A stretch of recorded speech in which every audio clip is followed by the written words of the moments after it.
America और Iran के बीच में समझौते के डील पर साइन होने के बाद पहले दौर की शांति वार्ता हो चुकी है, लेकिन उस शांति वार्ता को जहां एक और इजराइल डिरेल करने में लगा है, तो दूसरी ओर इसमें ट्रंप भी कोई कसर नहीं छोड़ रहे हैं। ट्रंप की धमकियों के कारण हर बार मामला फंस जाता है। अमेरिका और ईरान में जब वार्ता हो रही थी, तब ट्रंप ने ईरान को धमकी दी। ट्रंप ने कहा कि अगर डील पर बात नहीं बनी तो डेलीगेशन वापस ईरान नहीं लौट पाएगा। यानी ट्रंप की धमकी सीधे सीधे थी। ट्रंप ने तेहरान को चेतावनी दी कि अगर वो हाल ही में हुए शांति समझौते के तहत किए गए वादों को पूरा नहीं करता है तो वॉशिंगटन इसका जवाब देगा। ट्रंप ने पत्रकारों से बातचीत भी की। अब पत्रकारों से बातचीत कह रहे हैं तो कुछ ना कुछ युवा जरूर छोड़ते हुए नजर आते हैं। ट्रंप ने पत्रकारों से कहा कि अगर ईरान अपने समझौते का पालन नहीं करता है या ठीक से व्यवहार नहीं करता है तो मुझे जो करना होगा मैं वो करूंगा। यानी एक के बाद एक कई सारी धमकियां, चेतावनियां जो हैं डराते हुए डोनाल्ड ट्रंप नजर आ रहे हैं, या यूं कह सकते हैं कि गीदड़ भभकी दी है। वैसे ट्रंप को धमकीबाज ट्रंप कहें तो कोई गलत बात नहीं होगी, क्योंकि इसी तरह की सीन जो है वो देखने को मिल रही है। अब ट्रंप की धमकी किस तरह से इस पूरे मामले को और खराब करते हुए या कहिए कि पेंच फंसाते हुए नजर आ रहा है, ये भी आपको बताते हैं। अमेरिका और ईरान के बीच में से समझौते की बात बनी है, तब से अमेरिकी राष्ट्रपति ट्रंप धमकीबाज बन गए हैं। ट्रंप लगातार धमकी के जरिए ईरान पर दबाव बनाने की कोशिश कर रहे हैं। एक बार तो ऐसा हुआ कि डील की बात टूटते बची। चलिए अब आपको कुछ आंकड़े दिखाते हैं कि कब कब ट्रंप ने कितनी धमकियां जो है वो दी हैं। ट्रंप की धमकियां और ईरान की तैयारी जो है वो यहां पर समझते हैं कि किस तरह से। अब देखिए तारीख 14 जून, ट्रंप क्या कह रहे हैं? कह रहे हैं कि जो न्यूक्लियर डस्ट है उसे हम नष्ट कर देंगे, और इस पर फिर ईरान का जवाब सामने आता है कि धमकी देना यूएस जो है वो बंद कर दे, हम इन धमकियों से डरने वाले नहीं है। फिर तारीख 2 दिन बाद या 3 दिन बाद जो है तारीख आती है 17 जून। 17 जून को ट्रंप क्या कह रहे हैं? ट्रंप कह रहे हैं कि डील नहीं हुई तो रुकूंगा नहीं, और फिर से ईरान का जवाब आता है कि भाई साहब धमकी देना बंद कर दिए और धमकियों के बीच में कोई वार्ता होती नहीं है, इसलिए आप धमकियां मत दीजिए। फिर तारीख आती है 18 जून की, जिसमें ट्रंप कहते हैं कि ईरान पर हमला होगा, और इसके बाद से ईरान इतना ज्यादा नाराज हो जाता है कि वो कहता है कि अब सारी बोलती आपकी बंद करने का वक्त आ गया है, तो स्ट्रेट ऑफ हॉर्मुज को सबसे पहले ईरान बंद कर देता है। फिर तारीख आती है 20 जून। ट्रंप क्या कह रहे हैं? कह रहे हैं कि डील नहीं तो हॉर्मुज पर कब्जा हो जाएगा, और फिर ईरान कहता है कि हमें हल्के में मत लीजिए। अगर आप ये सोच रहे हैं कि एमओयू साइन हुआ है और स्ट्रेट ऑफ हॉर्मुज खुल गया है, तो आप ऐसा मत सोचिए, क्योंकि आप लगातार धमकियां और डराने की कोशिश कर रहे हैं। तो हम जवाब देने को तैयार हैं।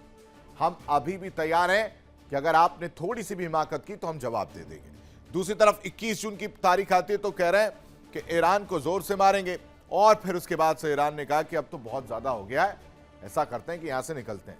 स्विट्जरलैंड वाली तस्वीर आपको याद होगी, जब ईरान ने वार्ता से वॉकआउट की बात कह दी थी और वहां से जाते हुए नजर आते हैं। अब सोचिए कि फोटो भी नहीं खिंचवाने को तैयार थे, इस तरह की बातें की जा रही थी। फिर आती तारीख 22 जून, जहां पर ट्रंप कहते हैं कि मुझे जो करना होगा वो मैं कर दूंगा, उससे कोई फर्क पड़ने वाला नहीं है। लेकिन फिर ईरान कहता है कि आप जो करने की सोच रहे हैं वो सोचिएगा भी मत, क्योंकि हमारी मिसाइलें पूरी तरह से एक्टिव है।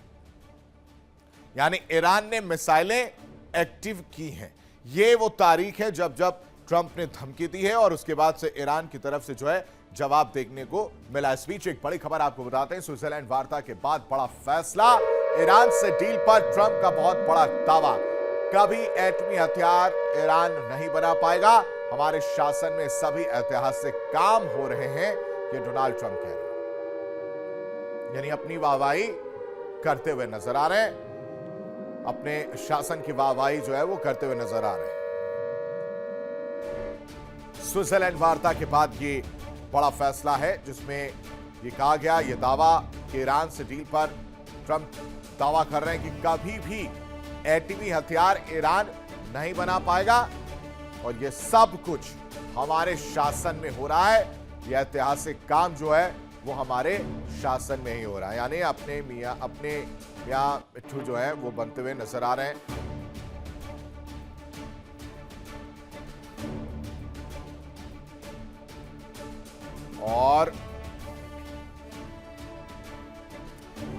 इस पर चर्चा करने के लिए तमाम मेहमान हमारे साथ जुड़े, सबका परिचय आपसे करा देते हैं। हमारे संवाददाता नासिर खान भी हमारे साथ जुड़े, group captain UK Devnath, retired रक्षा विशेषज्ञ के तौर पर जुड़े। बहुत स्वागत है सर आपका। हमारे साथ मनोज कुमार, भू राजनीतिक विश्लेषक, और रितिन माथुर साहब, भू राजनीतिक विश्लेषक के तौर पर जुड़े। वेरी गुड मॉर्निंग आप सभी को। सबसे पहले नासिर, आपका रुख कर लेते हैं। हमारे शासन में सभी ऐतिहासिक काम हो रहे हैं, फिर कह रहे हैं ट्रंप कि एटमी हथियार जो है वो ईरान नहीं बना पाएगा। स्विट्जरलैंड वार्ता होती है और वहां पर क्या तस्वीर रहती है वो सबने देखा है कि किस तरह से जेडी वेंस से जो है किनारा कटता हुआ ईरान नजर आया था और नाराजगी देखने को मिली जिस तरह से डोनाल्ड ट्रंप धमकियां दे रहे थे उसके बाद।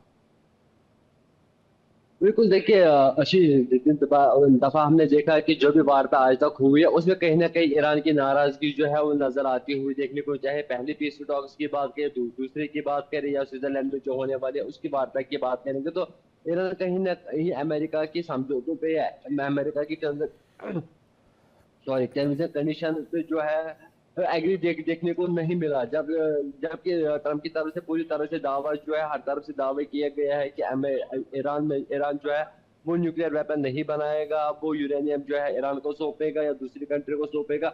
उस बात पे भी ईरान जो है कहीं ना कहीं एग्री देखने को नहीं मिला। उसके साथ साथ स्टेट ऑफ हॉर्मोज की अगर बात करेंगे तो उस पर भी ईरान का जो है पहला स्टेटमेंट जो उनका है, जब तक जो के हटेगा नहीं, और हम जो है कमर्शियल जेट्स के लिए जो है वहां से जो टोल जो है वो लग जाएगा। कहीं ना कहीं उस पर अगर देखा जाएगा ट्रम्प की तरफ से भी जो धमकियां दी गई ऑन ग्राउंड अगर देखा जाएगा, ईरान उस पर जो है कहीं एग्री देखने को नहीं मिला। लेकिन ईरान की तरफ से जो स्टेटमेंट सामने आई वो बिल्कुल उन स्टेटमेंट पे खड़ी रही, और जो भी स्टेटमेंट अमेरिका की तरफ से उस पर जो है ईरान ने पलटवार किया। ईरान ने कहा कि हम किसी धमकी से नहीं डर रहे, हम हर किसी चुनौती का सामना करने के लिए तैयार है, चाहे वो जंग हो या चाहे वो बातचीत हो। बातचीत में अगर देखा जाएगा जो भी टर्म्स एंड कंडीशन रखी गई है उस पे ईरान ने जो है पहले सहमति तो जताई, लेकिन कुछ ऐसी बातें हैं, कुछ ऐसी टर्म्स एंड कंडीशंस है जिस पे ईरान ठीक है नासिर, आप पानी पीजिए, वापस लौटते हैं आपके पास। गले में खराश आपके बढ़ गई है, वापस लौटता हूं मैं। यूके देवनाथ सर का रुख कर लेता हूं।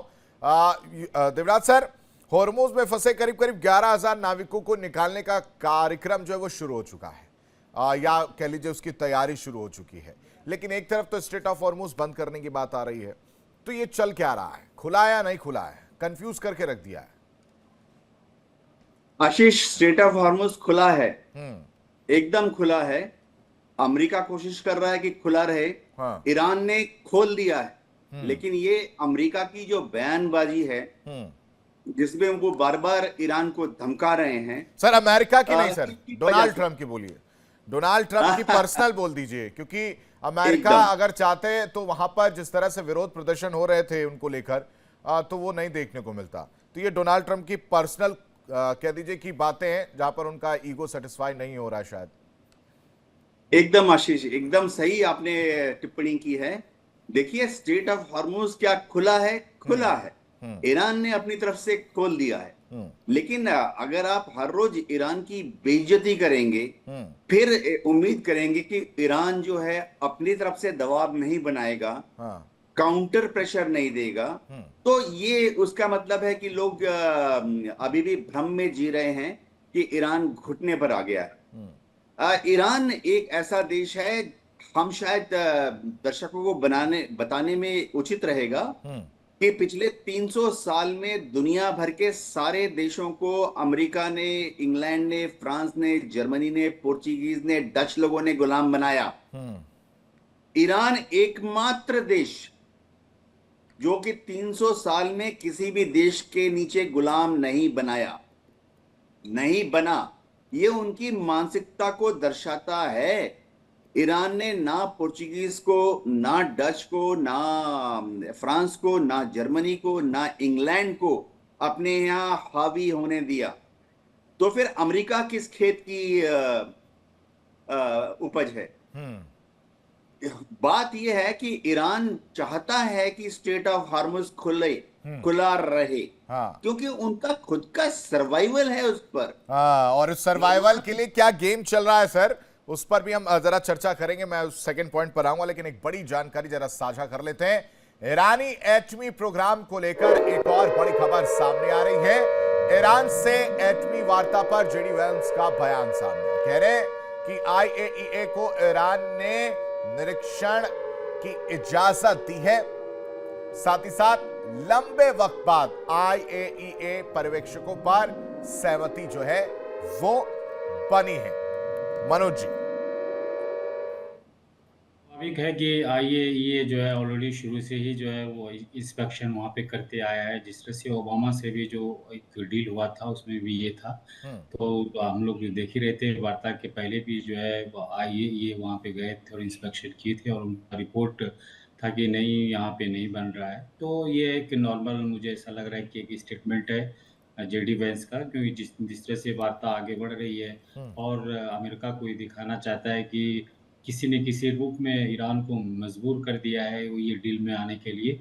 इसीलिए हम लोग इस तरह का स्टेटमेंट हम लोग यहाँ पे देख रहे हैं। और इस डील में जो 14 पॉइंट से जो वार्ता हुआ है, जो डील हो रहा है, इसमें अमेरिका के लिए कुछ खास एडवांटेज नहीं है। अमेरिका के लिए कुछ बोलने के लिए नहीं है कि इस डील से जो अमेरिका ने ईरान पे कुछ दबाव बना के रखा है या इस टॉक में जो है दबदबा बना के रखा है। उसका एक रिपीटेड स्टेटमेंट आ रहा है कि न्यूक्लियर नहीं बना देंगे ईरान को, और IAEA वहाँ पे इंस्पेक्शन करेगा, हमने जो है ईरान को हरा दिया है। तो इस तरह का स्टेटमेंट देने से उनको लगता है कि वहाँ का जो ऑडियंस है अमेरिका का, जो आने वाले जो इलेक्शन होने वाला है मिड नवंबर में, तो वो अपने आप को, अपने ऑडियंस को ये कन्विंस करना चाह रहे हैं। और जैसे मिडिल ईस्ट कंट्रीज में भी वो अलग थलग जैसा महसूस हो रहा है। अब वो सऊदी अरब को क्या बताएंगे कि इस डील में सऊदी अरब को क्या एडवांटेज हुआ,